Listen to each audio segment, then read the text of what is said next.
محترم ساتھیوں، حضرت عمر فاروق کے حوالے سے شیعہ تاریخ کی بہت سی کتابوں میں ملتا ہے کہ خلیفہ دوم حضرت عمر فاروق رضی اللہ تعالی عنہ نے دختر رسول صلی اللہ علیہ وآلہ وسلم حضرت فاطمہ کے گھر پر حملہ کر کے ان کے گھر کو جلایا اور دروازے کو سیدہ فاطمہ رضی اللہ تعالی عنہ کے اوپر گرایا، جس سے سیدہ فاطمہ شدید زخمی ہو گئی۔ اور بعض شیعہ روایات میں یہ الفاظ بھی ملتے ہیں کہ سیدہ فاطمہ کے بطن اطہر میں حضرت علی رضی اللہ تعالی عنہ کے تیسرے بیٹے حضرت محسن تھے، وہ بھی اس حملے میں اور دروازہ گرنے کی وجہ سے اپنی والدہ کے بطن میں ہی شہید ہو گئے۔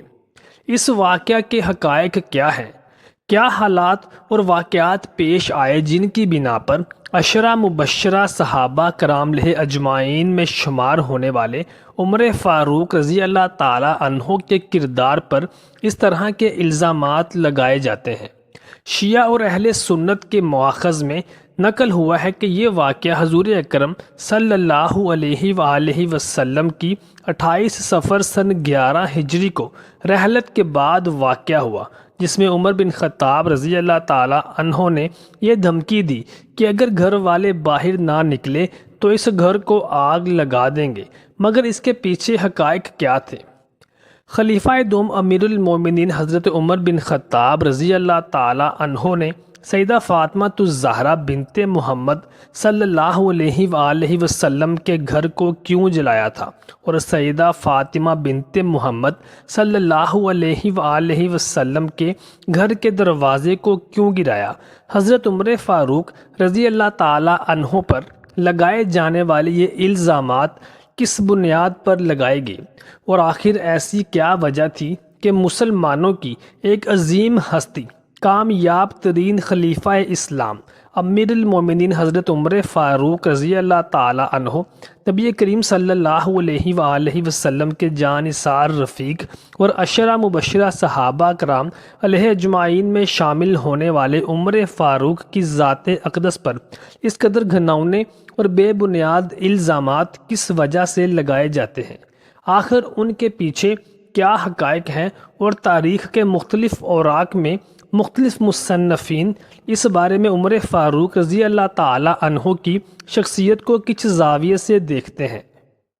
محترم ساتھیوں، اس سوال کا جواب لینے کے لیے ہمیں تاریخ کے جھروکوں میں جھانکنا پڑے گا۔ ذرا تصور کیجئے کہ حضور نبی کریم صلی اللہ علیہ وآلہ وسلم وصال فرما چکے ہیں، صحابہ کرام علیہ اجمعین ایک بہت بڑے صدمے سے دوچار ہیں۔ تاریخ الخلفاء میں امام سیوطی اور امام طبری رحمۃ اللہ علیہ فرماتے ہیں کہ نبی کریم صلی اللہ علیہ وآلہ وسلم کی موت مدینہ منورہ پر قیامت صغریٰ کی مانند تھی۔ یہ وہی صحابہ کرام علیہ اجمعین تھے جو نبی محترم صلی اللہ علیہ وآلہ وسلم کے وضو کا پانی بھی زمین پر نہ گرنے دیتے تھے اور اس کو تبرک کے طور پر اپنے جسموں پر مل لیتے تھے۔ نبی کریم صلی اللہ علیہ وآلہ وسلم سے اس قدر محبت اور والہانہ عقیدت رکھنے والے صحابہ کرام اجمعین پر نبی کریم صلی اللہ علیہ وآلہ وسلم کی موت کا صدمہ اس قدر گہرا تھا کہ حضرت عمر فاروق رضی اللہ تعالی عنہ نے اپنی تلوار نکال لی اور کہنے لگے کہ جس نے کہا کہ نبی صلی اللہ علیہ وآلہ وسلم وفات پا چکے ہیں، میں اس کا سر اتار دوں گا۔ یعنی عمر فاروق رضی اللہ تعالی عنہ جیسے جید اور عشرہ مبشرہ صحابہ کرام میں شمار صحابی نبی صلی اللہ علیہ وآلہ وسلم کی زندگی کے رفیق اس صدمے سے اس قدر نڈھال ہوئے کہ فرط جذبات سے وہ بھول گئے کہ وہ کیا کر رہے ہیں اور کیا کلمات اپنے منہ سے ادا کر رہے ہیں۔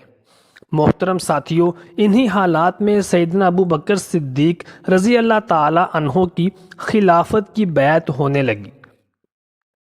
حضرت ابو بکر صدیق رضی اللہ تعالی عنہ کی بیعت کچھ متنازع صورتحال اختیار کر چکی تھی، کیونکہ بیعت کے اس مشاورت میں مولا کائنات حضرت علی رضی اللہ تعالی عنہ شامل نہ تھے، چنانچہ سیدہ فاطمہ الزہرا بنت محمد صلی اللہ علیہ وآلہ وسلم اور حضرت علی رضی اللہ تعالی عنہ کے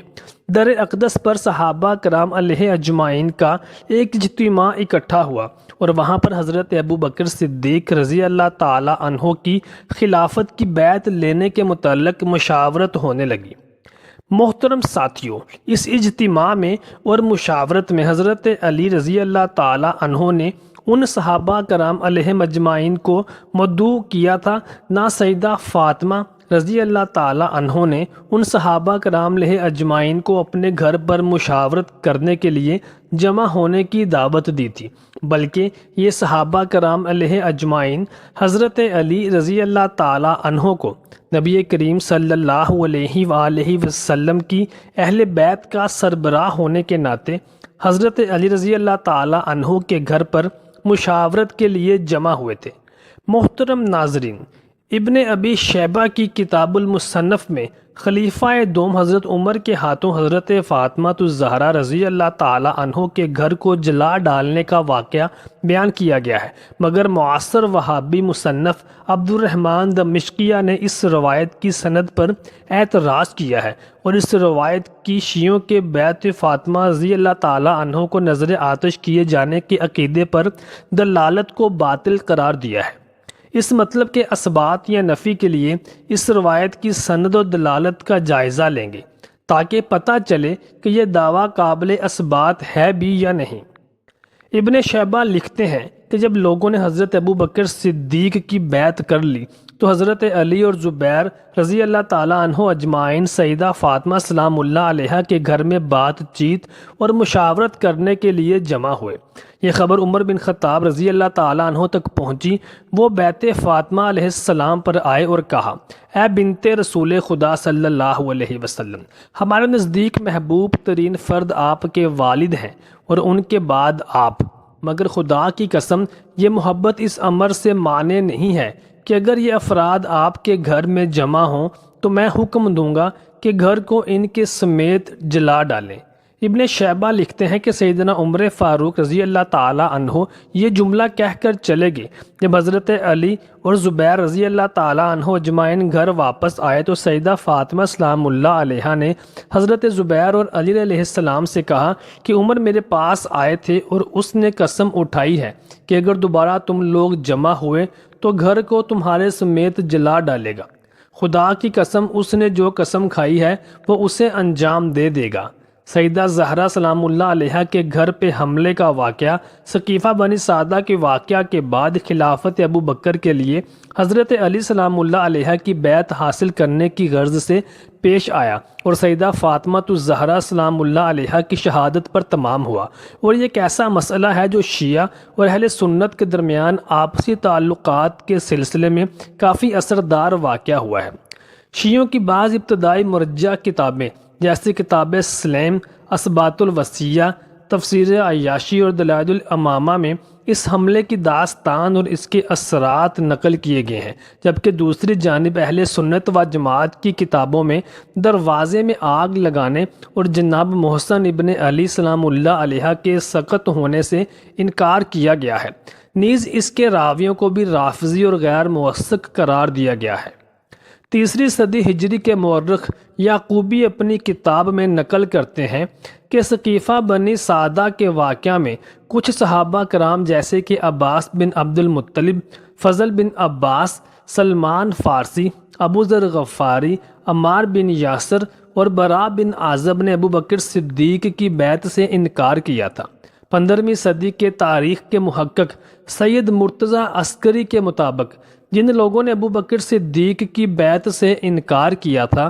وہی لوگ حضرت علی علیہ السلام کے ساتھ سیدہ فاطمہ الزہرا رضی اللہ تعالی عنہ کے گھر میں مشاورت کے لیے جمع ہوئے تھے۔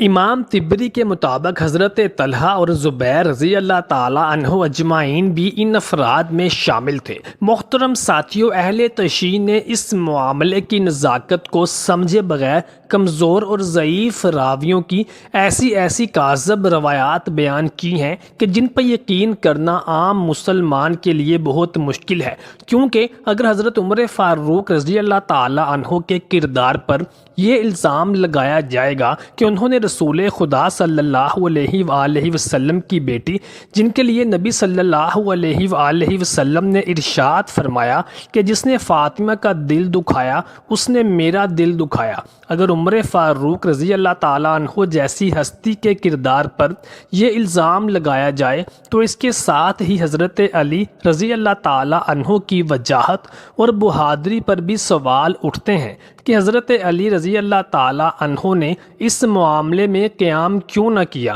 اور حضرت عمر فاروق رضی اللہ تعالیٰ عنہ کے اس فعل کے جواب میں حضرت علی رضی اللہ تعالیٰ عنہ نے کوئی کارروائی کیوں نہ کی، کیونکہ حضرت علی رضی اللہ تعالیٰ عنہ کا شمار نبی کریم صلی اللہ علیہ وآلہ وسلم کے ان صحابہ کرام لہ اجمعین میں ہوتا تھا جن کو نبی کریم صلی اللہ علیہ وآلہ وسلم نے ہمیشہ اپنے ساتھ رکھا، اور حضرت علی رضی اللہ تعالیٰ عنہ نے نبی صلی اللہ علیہ وآلہ وسلم کی گود میں پرورش پائی۔ نبی صلی اللہ علیہ وآلہ وسلم کے ساتھ ان کا دامادی کا رشتہ بھی تھا، اور وہ نبی کریم صلی اللہ علیہ وآلہ وسلم کے چچا زاد بھائی بھی تھے۔ چنانچہ اہل سنت و جماعت کا یہ موقف قدر مضبوط اور درست معلوم ہوتا ہے کہ اہل تشیع کی جانب سے حضرت عمر فاروق رضی اللہ تعالی عنہ پر لگائے جانے والے یہ الزامات